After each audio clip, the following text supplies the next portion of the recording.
Well, Electro Optic Systems has completed its acquisition of MARSS, not the planet. The transaction formally bringing the counter-drone technology business into its operations following a deal announced last week.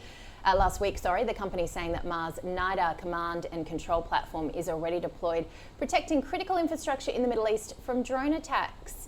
And EOS has completed a $150 million equity raising to help fund the acquisition. Let's get more now with the CEO of Electro Optic Systems, Dr Andreas Schwer, who joins me now. Good to see you, Andreas. Let's talk about what MARSS is, because as I mentioned, it's not the planet that you've acquired here. Yeah, MARSS is one of the very few bidders on the market offering fully integrated end-to-end counter-UAS systems, and it's probably the only one which has a customized, dedicated anti-drone counter-UAS system installed in the Middle East. We have more than 60 critical infrastructures under protection in the Middle East across most of the countries there, and those kind of stations have defeated over the last 2 or 3 months more than 100 of Shahed drones and dozens of incoming missiles and rockets with not a single incident happening. This is a system which is now battle-proven, and again, it has been developed to be really customized and dedicated for the anti-drone warfare, which makes it quite unique. So we are in an exceptionally good position now. So what sort of competitive advantage does this give EOS? EOS can offer now fully integrated counter-UAS anti-drone systems. In the past, we only could offer effectors, a laser weapon or a cannon-based effector. Now we can offer turnkey solutions, including operation center with a brain behind, which is AI controlled. And the MARSS system is by far the most advanced system in terms of user friendliness, easy to operate, extremely open and modular. We can integrate any kind of effector and sensor into the system, whether it's EOS sensors or effectors or third-party effectors. It's extremely versatile. The clients love it, and we have with that now all the assets in hand to become the world #1 in the anti-drone warfare. That was the missing element. Now it's completed.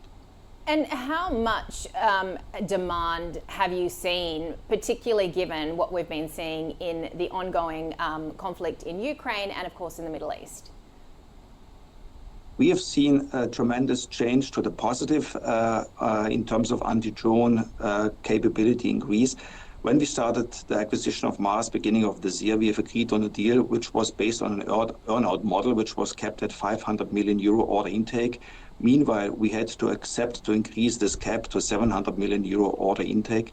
Why? Because the demand went up so dramatically in the Middle East. We have been approached by almost any country there. Everybody wants to have the MARSS end-to-end capability, and everybody wants to have those systems being installed over the next 12 months. That's the reason why the need and demand is really astronomical, and we believe that we can make out of MARSS much more than what we've even expected at the beginning of this year. So it's extremely optimistic.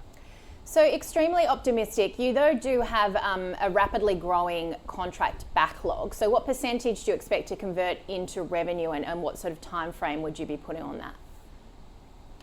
So our current order backlog is about $720 million. We expect that 60 to 80% of that we convert into revenue over the time frame of 2026 and 2027. But we also believe that this order backlog is not the end of this year. By far not. We believe that we can significantly increase this order backlog before end of this year. So that was just the starting now. So where are you at, though, in terms of, I guess, what your future revenue forecast looks like, particularly with this exciting new acquisition?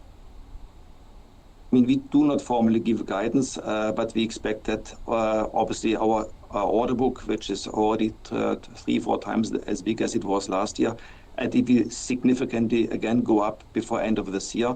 All that will revert into revenue over the very short term, as those MARSS systems have very quick turning times. So we believe that the revenue base will significantly increase from 2027 onwards in a very significant way.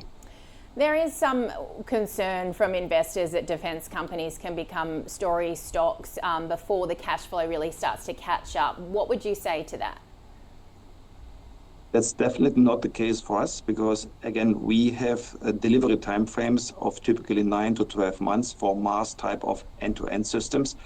So with a kind of conversion from order into deliveries, and as it means into revenue, also the cash flow follows one by one.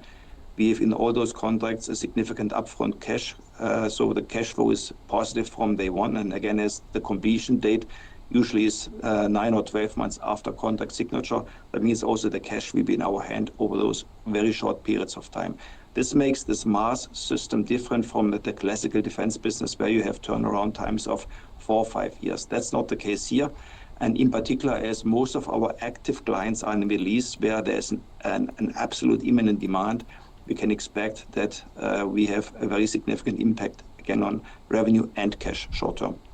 There was, though, Andreas, significant shareholder or market reaction to insider share sales earlier this year. How do you reassure some long-term shareholders about the alignment here of management?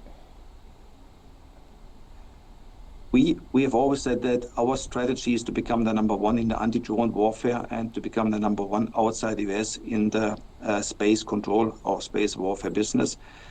We have now a huge short-term opportunities, which is pushing up our own expectation in terms of revenue, also earnings in the segment of the counter-drone business. But we see also at the same time a significant speed up in the anti-satellite warfare. We were expecting that this comes only into play towards the end of this decade. Now we see it comes much earlier than expected. We will hopefully have some good announcement also in the area of space warfare.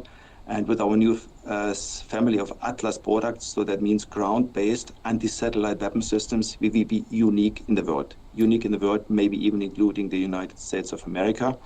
We will announce next year and show to the market new systems which are groundbreaking and disruptive in itself, and that will give us the starting point of the next big hype and opening up another avenue of strategic growth for the company. So we have a very solid base for our long-term investors with our existing product line. The laser weapon business comes now into play with lots of demand, and obviously our MARSS kind of system engineering competence and system level competence will push very much forward also the sales of our effectors like laser weapons and like cannon-based air defense systems. And then in the second big step, the anti-space, the anti-satellite weapon family, the Atlas family, will have a major contribution to our overall growth and revenue generation. That is giving us a very sustainable long-term growth perspective. So we are very optimistic. And what about some of the concerns over disclosures? What lesson do you think that management took from that when there was scrutiny from short sellers and questions here about disclosures? The disclosure criticism was linked to a single contract, which was highly conditional, a Korean contract. We told the market from day one that we do not take this kind of contract opportunity into our own planning. It was never put to our order backlog. We mentioned it to the market that it's highly conditional. It is linked to a UAE Korean offset program. This program will come. And with the program, all those projects and precursor projects like this particular one you were mentioning, they will all come with it. But here we are depending again on this bilateral government-to-government program, which is currently a little bit on the back burner because of the actual war in the Middle East and other priorities towards other priorities for the UAE government. And given what's happening in the Middle East and what we spoke about earlier, do you expect some further consolidation in the defense sector? And on that, would Electro Optic Systems be a buyer, a partner, acquisition target? I mean, we want to be a buyer on the market. MARSS is just the first step. You will see further acquisitions to come in the course of the next few years to strengthen our position in the two domains, again, which is the space warfare, space control domain on the one side and our anti-drone domain on the other side. We have most of the required technologies and assets in hand. We need some further gap closing activities left and right. But some further steps to be expected. And on the other side, yes, we are aware of the fact that other parties might be interested in getting a share in EOS. We are open for partnerships, and if somebody has an interesting offer for us, the board has to look at it because we're acting in the interest of the shareholders.